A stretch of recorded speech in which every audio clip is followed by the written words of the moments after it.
everyone, my name is Chloe, and today I'm here with part 4, I think, of my favorites of 2021. So if you have not seen the other videos, I will link them down below.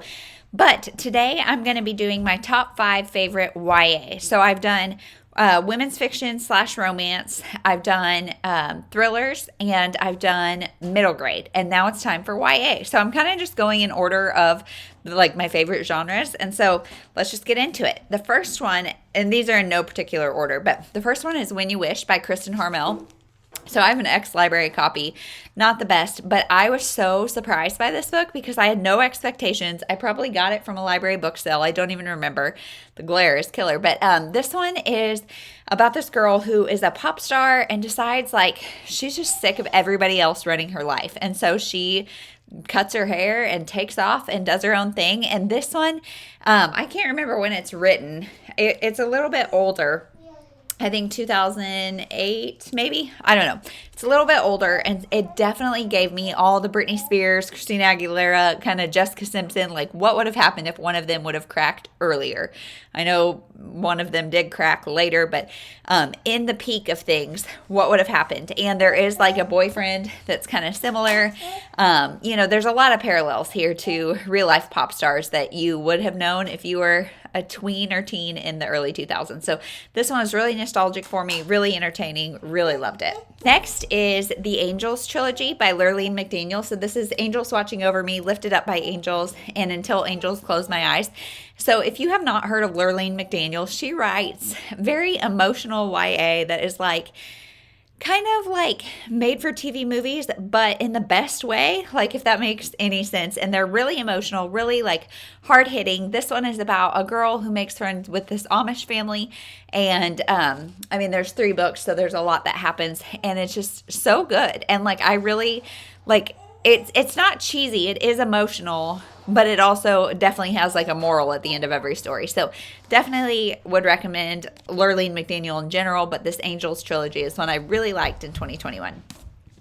Next is Getting Over Garrett Delaney. So she has this girl has a best friend named Garrett, and he goes to like a summer camp, and he decides that he is in love with somebody, and she's like just got her heart broken about it. And so she goes and like gets this job at a coffee shop and finds this found family that is so sweet and like helps her get over him. And I just loved it. I found it really relatable, really fun. I love the found family aspect and would highly recommend this one.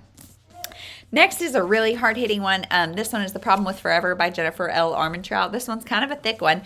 And this is about 2 kids who were in the foster system and then got split up. And then now she's been homeschooled, but she comes to high school and he is there. And it's them kind of rediscovering their friendship and their relationship as tweens or teens, I guess, because when they had first met, they were young and they really supported each other through some really hard times. And so now navigating that in their present life and their romance. And it was so good and definitely hard hitting. The last one is the Jessica Darling series. So this one is Sloppy First. This is the first one. But this is about a girl named Jessica Darling. Her best friend moves away, and she's just trying to find her place in high school. And this is just exactly what you need. I think there's 4 or 5 books in the series. Sloppy First, Charmed Thirds. Second Helpings, Charmed Thirds. There's at least 4, I think. And I think I've read the first 3, maybe. And it's just entertaining. For fans of like Sophie Kinsella, but YA, I think you would like this. It's one of those series that follows the same character throughout. So if that's your thing, maybe pick this up. If it's not, then maybe don't. But I like it. I related to her. I thought she was funny.